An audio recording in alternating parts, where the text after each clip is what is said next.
Então, pessoal, vamos lá para o nosso exemplo. Vamos fazer o cálculozinho. Olha só. Quantas moléculas existem em 88 gramas de dióxido de carbono? Eu tenho aqui na questão a massa atômica do carbono, que é 12, a massa atômica do oxigênio, 16, e a constante de Avogadro, que é 6 vezes 10 elevado a 23. Resolução. 1 mol de CO2 corresponde a 44 gramas, que corresponde a 6 vezes 10 elevado a 23 moléculas. Bem, retoma. Olha só, constante de Avogadro, de forma resumida, 6 vezes 10 elevado a 23. Em 1 mol, eu tenho 6 vezes 10 elevado a 23 átomos, moléculas, elétrons, prótons. Essa é a constante de Avogadro, sempre vai ser esse valor. 1 mol vai corresponder a esse valor, 6 vezes 10 elevado a 23.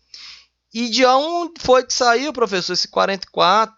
Esse 44 é a massa molecular do CO2. Só tem um carbono. Carbono é 12. 12 mais 2 vezes 16. 2 vezes 16, 32. 32 mais 12 dá 44. É a massa molar do CO2. Eu calculei a massa molar do CO2. A massa molar é o quê? 44 gramas em 1 mol.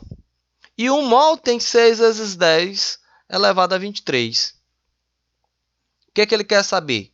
Ele quer saber quantas moléculas existem em 88 gramas. Ora, é o dobro de moléculas do que eu tenho aqui, 44 gramas. Então, eu vou só dobrar. Ao invés de 6 vezes 10 elevado a 23, vai ter 12 vezes 10 elevado a 23. Porém, geralmente se coloca em notação científica. Por isso, vamos fazer os cálculos. 44x é igual a 88 vezes 6 vezes 10 elevado a 23. Foi o que eu fiz? Regra de 3. Meio pelos extremos. 44 vezes x, 44x. 88 vezes 6. 88, está multiplicando daqui para cá. 88 vezes 6 vezes 10 elevado a 23. Ficou aqui. O que a gente faz? 44 está multiplicando, ele passa para o outro lado, dividindo. 88 dividido por 44 dá 2. 2 vezes 6, 12. Se você dividir 88 por 44, a forma mais simples, você vai obter 2. Obtendo 2, vai multiplicar por 6. 2 vezes 6, 12 vezes 10 a 23. Opa, professor, mas aqui deu foi 1,2 vezes 10 a 24. Por quê? Geralmente nas questões, nos livros, pede para você colocar em notação científica. Desloca a vírgula, é 12. Deslocou a vírgula para a esquerda, ficou 1,2. Quanto desloca a vírgula para a esquerda, aumenta uma casazinha aqui, ó. Ao invés de 23, vai para 24. 1,2 vezes 10 elevado a 24 moléculas. Próximo exemplo.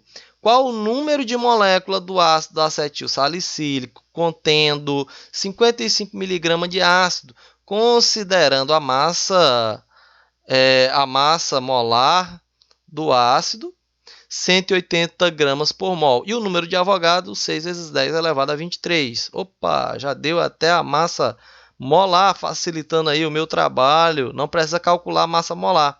Quando ele der a massa molar, gente, assim, já facilita. 180 gramas em 1 mol. 180 gramas em 1 mol. Em 1 mol tem quantas moléculas? Sempre vai ser esse valor. 1 mol é 1 mol. São 6 vezes 10 elevado a 23. Molécula ou átomo. É a constante de Avogadro. Agora, ele quer saber quantas moléculas tem? 45 miligramas. Transforma de miligrama para grama. Para transformar de miligrama para grama, basta multiplicar por 10 elevado a menos 3. Continua a regra de 3. Meio pelos extremos. 180 vezes x. 45 vezes 10 a menos 3 vezes 6 vezes 10 a 23. 180x, 45 vezes 10 a menos 3 vezes 6 vezes 10 a 23. 10 a menos 3 vezes 10 a 23 dá 10 a 20. 6 vezes 45 dividido por 180. Tu vai multiplicar depois, gente, ó, olha só, para você fazer o cálculozinho aí. 6 vezes 45. Aí você vai pegar esse valor, 6 vezes 45, e dividir por 180. Você vai obter 1,5. Né? Esse valor, 45 vezes 6, dividido por 180, vai obter aí 1,5. Né? 10 a 20, só fez repetir aqui embaixo, 10 a 20. Então, seria essa a fórmula de encontrar o número de moléculas. Cálculo estequiométrico ou simplesmente estequiometria. É o que? É uma previsão das quantidades de substância que reagem ou que são produzidas em uma reação química. O cálculo estequiométrico nada mais é do que uma previsão de quantidade.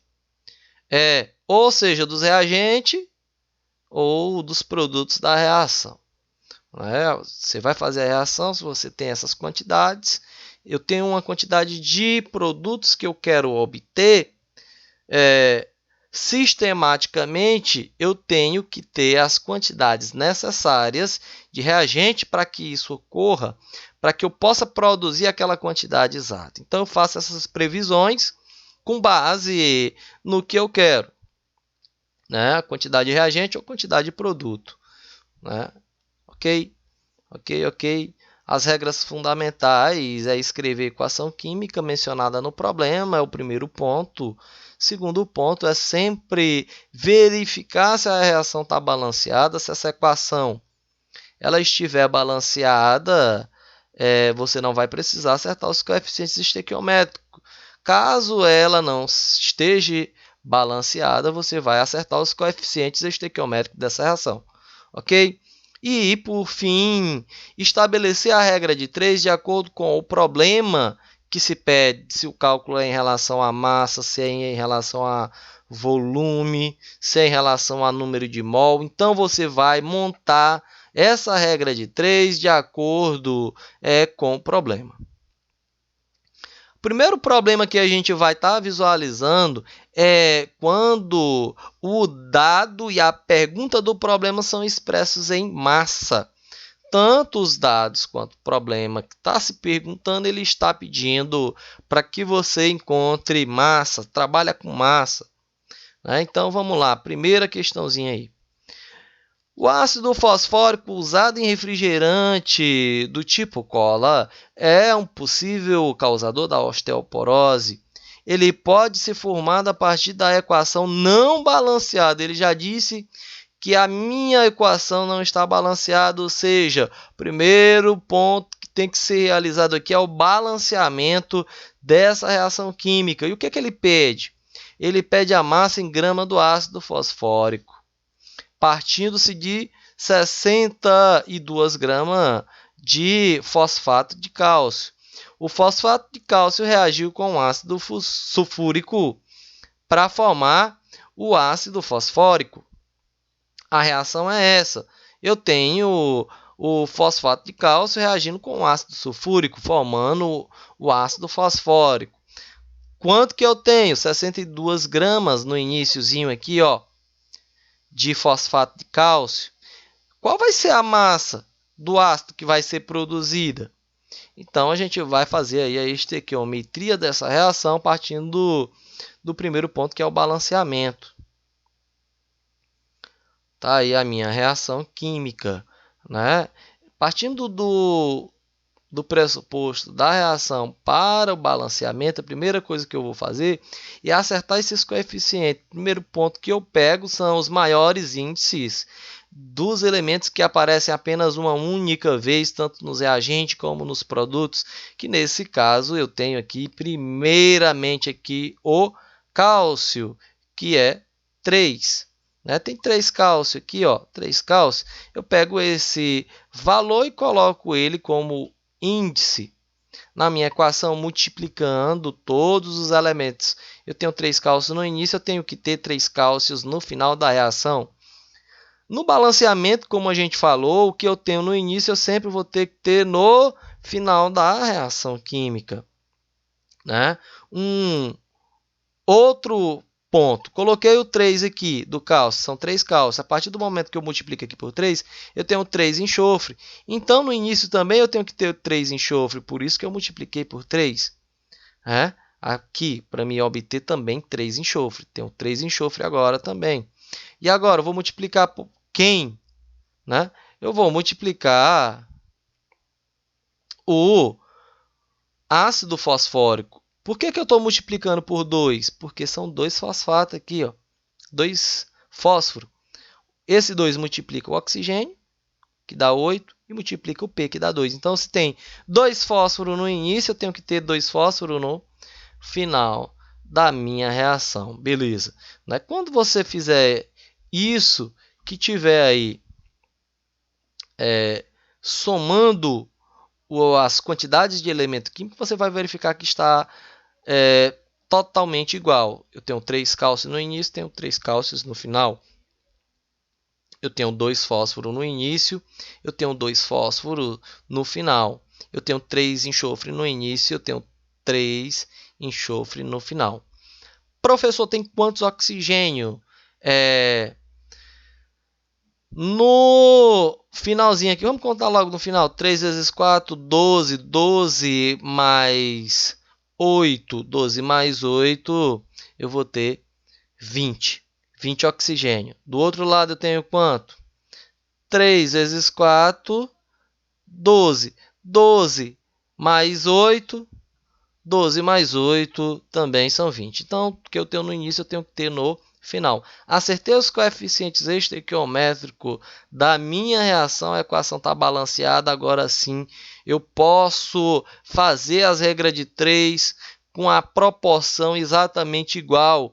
A que eu quero descobrir é a quantidade em grama de ácido fosfórico. Né? Olha só, 310 gramas, né? 310 gramas do fosfato de cálcio. Onde foi que eu encontrei? Calcula a massa atômica. Né?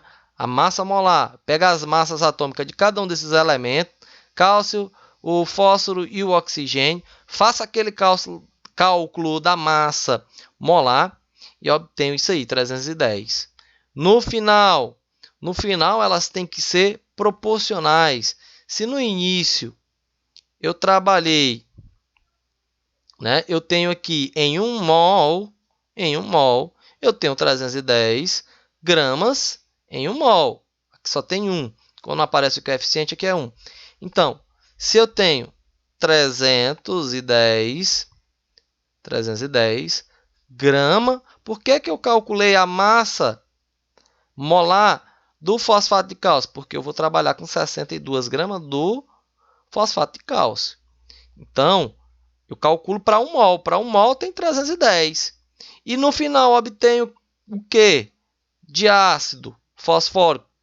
Dentro da mesma estequiometria, eu vou obter 2 vezes 98. E esse 98 é a massa do ácido fosfórico. O ácido fosfórico é 98 gramas em 1 mol. Eu vou ter 2 mol, o dobro de 98. 310 gramas, e aqui eu vou ter 2 vezes 98 gramas. Por que 2 vezes 98? Porque o coeficiente aqui é 2. Se eu não tivesse acertado balancear, eu ia multiplicar aqui de forma errada. Então, eu iria errar a questão. Por isso é importante fazer o balanceamento. A mesma quantidade de massa que eu tenho no início vai reagir e me dá a mesma proporção da massa da outra substância. 62 gramas, que é o que ele quer saber, vai produzir quanto de ácido sulfúrico? Né? Questãozinha, regra de 3, meio pelos extremos. Multiplica aqui, ó, 310 vezes x, 310x, 62 vezes 2 vezes 98. Obtendo aí, né, a nossa continha, 310 vezes x, 310 vezes x, 62 vezes 2 vezes 98, eu vou ter esse valor. Esse valor aqui divide por 310, vai obter exatamente 39,2 gramas de ácido fosfórico. Esse é o nosso primeiro exemplo do cálculo estequiométrico, apenas trabalhando quando o dado e a pergunta do problema são expressos em massa. A gente vai pontuar dessa forma, eu vou passar uma lista de exercícios com questões semelhantes a esse tópico do cálculo estequiométrico e depois nós vamos avançar para outros tópicos envolvendo, melhorando aí os nossos probleminhas. Pessoal, por hoje é só, a gente vai encerrar com esse exemplo e até a próxima.